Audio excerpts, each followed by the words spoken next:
It's Noel, Chris, and Morgan on e-commerce disruptors provided by Electric Engine, where we help provide e-commerce tips and strategies to help accelerate your growth. So the topic that we want to cover today is actually 3 ways to optimize e-commerce conversion rates. And before even jumping into it, I had this interesting experience of watching the VMAs, which was all virtual, a little bit odd, and it felt disconnected, but really enjoyed the approach they tried to take. Some people really emphasize the mask, like Lady Gaga. That was a little bit weird. She almost looked like a space alien. And one of the awards I saw that was handed out was for Alternative Music Award. And Machine Gun Kelly won that. Actually, been really enjoying the music he's been putting out. And this guy has like a list of papers. Like he's got photographs he's going through. He's like, I want to thank my friends, my family, my daughter, his girlfriend. Like he goes through everyone, accepts the award, goes through it. And later on, he actually puts out a video. He's like, oh, sorry guys, I forgot to thank the fans, the most important people out there. And to me, that was just so hilarious to hear, because one of the biggest things that you can do actually for optimizing, your conversion rates is customer reviews. It really is the equivalent. I mean, customer reviews are one of the first things that you're going to look at when it comes to purchasing a product. You're going to trust that. And it's funny in the sense that a lot of businesses actually do the same. They leave out those customer reviews. And to me, that's one of the biggest places to start. So I wanted to get your guys' thoughts on that and how that can really help and shape your page. Customer reviews are absolutely crucial to the conversion. So one thing I see like a lot with brands online is that they're only posting their positive reviews, and it's super questionable when you see like all 5s. And obviously we know, because we work in e-commerce, that they're just being curated. But I think a lot of people that are shopping will look at it and think it's suspect. So to me, it's posting negative reviews is absolutely crucial as well, and that you should let those be up there.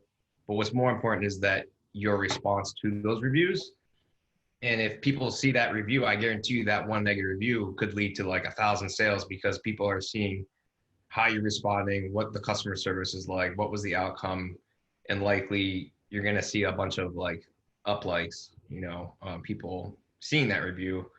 So to me, it's managing your reviews, curating them, but also being diverse in what people are seeing, and not just all 5s and whatnot. They need to see the pain points and how it relates to them. And also putting those negative reviews to good use. I don't remember what brand, and we probably shouldn't call them out, but they were getting a lot of negative reviews about like the taste or something of their product. And I got an email and they had a whole list of all the negative reviews on it. And they're like, we heard you and we changed the product. And it's like, that's the whole point of them. Like, listen to what your customer base is saying and make the change that you need to make. And also just like where you display your reviews. I see a lot of reviews just buried behind the stars, or they're not visible on the product detail page.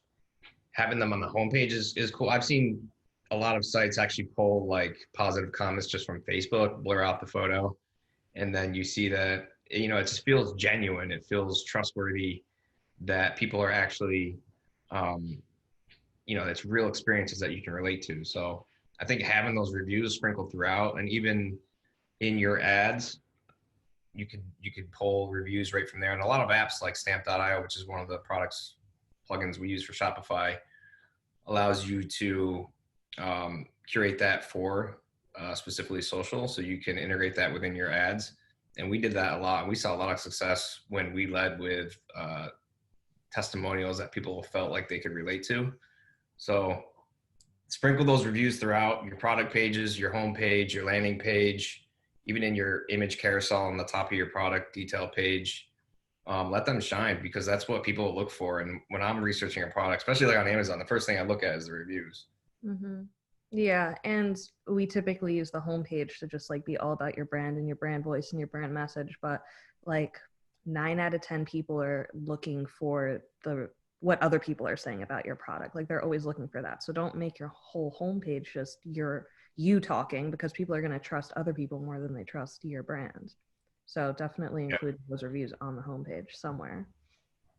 Absolutely. And I mean, that recommendation, even when you're talking with your friends, if they're talking about some kind of product, you're more likely to look into it. So being able to get that a genuine insight versus, what a company might be putting out there is always going to be more trustworthy. And you guys mentioned something really important, which is that those negative reviews and being able to let them sit on your website, especially those negative reviews that are going to be helpful. For example, if someone's complaining about shipping or what happened there, and you're able to respond and give the reason, it becomes a benefit versus just a negative stain on the brand, for instance. Yeah, and that's a huge pain point for many people is the shipping. Like that'll make or break a conversion when you're at that checkout and you are only learning about what the shipping is, the policies, and if you can see it reflect through customer service that they handled it or it was, what they say it is, then that just validates it and it builds more trust.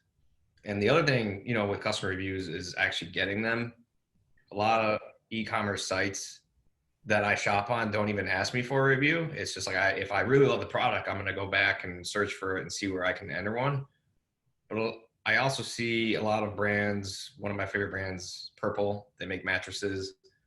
They're not afraid to ask for a review, and you can actually review it right within the email. So it just makes it even more convenient and frictionless to capture that.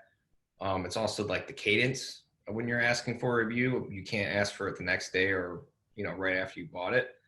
You want to give them some time to try the product, evaluate, and then have that on a like at least a 2 or 3 week cadence, depending on what your product is.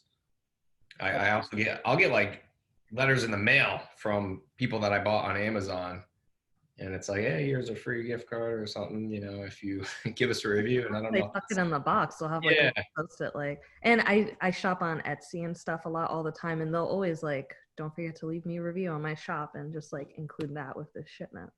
Yeah, it goes a long way. Mm-hmm.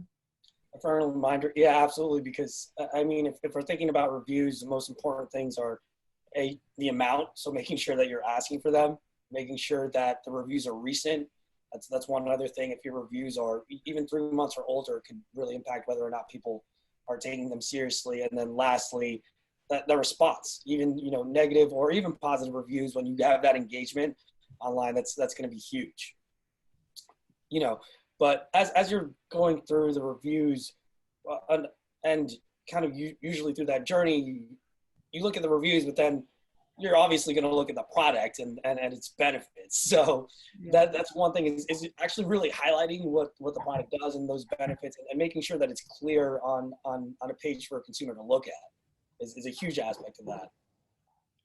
Yeah. We see a lot of brands do this. Like they don't even lead with the benefits. It's more the functional aspect of it and attributes and stuff like that, but you're not hitting on what it's solving for the customer. So, oftentimes it's buried in the bullet points of a product detail page, but you really got to like lead with that on your homepage. Treat your homepage in essence like it's a landing page. And if they don't know what your product is and your benefit is within like 2,000 pixels of scrolling, then you're doing a terrible job, because most people aren't even to get that far. And especially on mobile, you've really got to lead with that right away. Lead with the value of your product. Don't make people search for it on your website, right? Like it's got to be very visible and frictionless. Yeah. Yeah. And there's already there's competition in the e-commerce space already, because 2 years ago, e-commerce was like 9% of the retail space. Now that's almost doubled now, and especially in Corona time. So it's like there's competition in e-commerce, but of course it's probably competition about your product too. So what makes your product different from the person who's selling the exact same thing, just packaged up differently? Because obviously there's something different about it. So showcase that. And maybe your product's exactly the same, but it's your company that's different in what you're doing with it. So showcase those values. Yeah, and even the way you tell that story too, right? You want to make sure that it's not just a block of copy and this is everything I can do for you. It's got to be engaging. And one thing I know that we've been seeing is really people have been telling that story through the images that you usually have on the PDP. You can actually swipe through and tell that visually, rather than just have this whole chunk of copy. Of course, you're going to want to incorporate that type of copy as well for SEO reasons, but let's make sure it's not just a heavy, bulk of text to be reading. Yeah, not just like zoomed in pictures of your product. I love pictures of the product like compared next to something else, so you see how big it is. Like if it's like a furniture or something, like you get to see how it looks in the room or see how it's being used in some way. I think I was looking at water bottles or something, and like I don't know what fluid ounces means when you tell me like 80 fluid ounces, like how big is that? So like when you show me this huge thermos thing, like I know it's a really big water bottle and I probably can't fit it in my cup holder, things like that. And so, yeah, I mean, having that kind of comparison, and again, that visual, it just is more engaging overall, paired with the benefits that you're going to be using. And I mean, as you're kind of making this journey, you're looking at reviews, you're looking at benefits, and then, I mean, the biggest part is just making all of it frictionless, right? We want to make sure that we're providing every bit of information. I know, Chris, you mentioned shipping before. That's a huge hurdle. And a lot of times people are looking for even more detail. What's the shipping like? What can I expect? Even any FAQs you can include, all of that's going to really add up and make a huge. Yeah, all those aspects that you mentioned, like shipping, like the most frequently asked questions, all these elements need to be visible on a path forward, right? Through conversion. When I land on the home page and then I get to the product detail page, at that point, everything should be there and should still be accessible to the point where I don't need to go back or click to another page, because then likely you might have lost the conversion right there. So it's about keeping those nuggets of information available. Even if you have a shipping page, obviously you should have a shipping page, but that information should be available to you on the product detail page or closer to checkout essentially.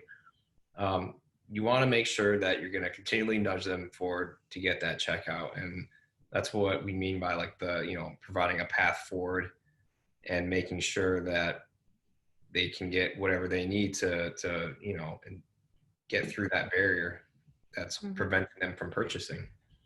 Mm-hmm. And yeah, sometimes it's just as easy as adding an add to cart. Like when you first mention the product, like they don't have to get all the way to the product page to add the product to their cart if they know that they want to shop it.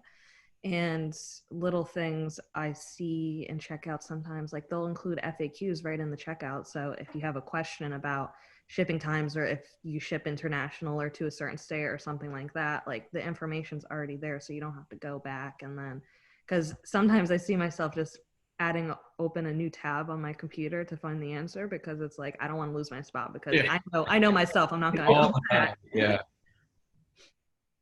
So, I think, yeah, essentially it's removing every obstacle, answering all the questions, and as easily as you can, like as a user.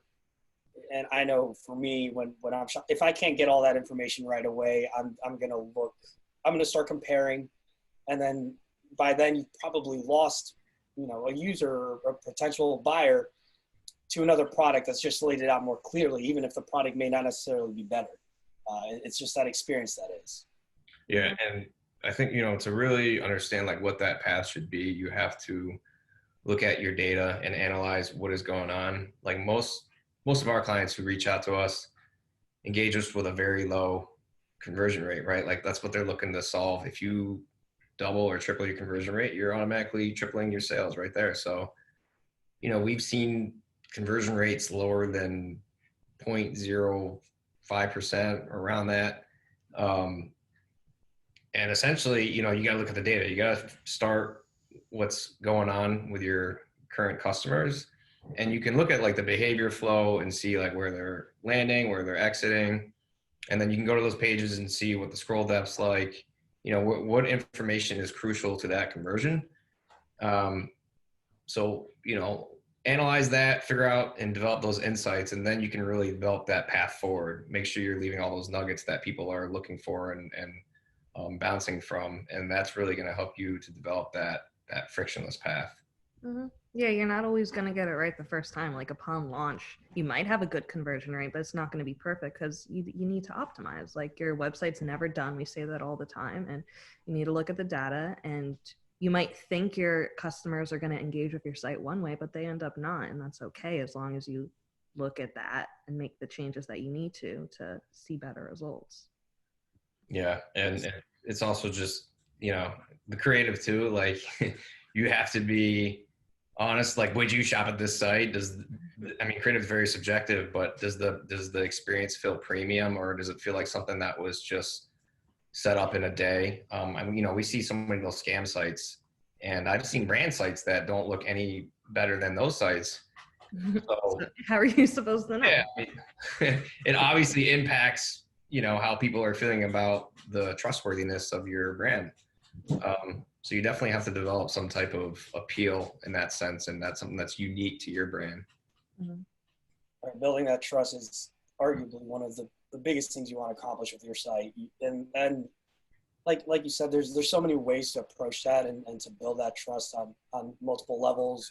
You know, we've gone through a few reviews, you know, benefits of your product, just making sure the path itself is frictionless, but even through the look and feel. And I think you made a great point where it's also take a look at your site and ask, would you buy from here? And if the answer is no, or you hesitate, start thinking about why. You don't necessarily have to, you know, you can look at the data and you don't have to make assumptions. You can really put together a very smart approach based off of all the insights that you're gathering.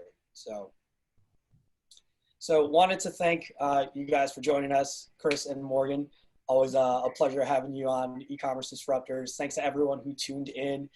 Make sure to check us out on social media, Instagram, Twitter, Facebook, and stay tuned for our next episode. We'll be posting all of our episodes on our podcast and on Spotify. So again, stay tuned for our next episode, and thanks everyone for tuning in. Bye.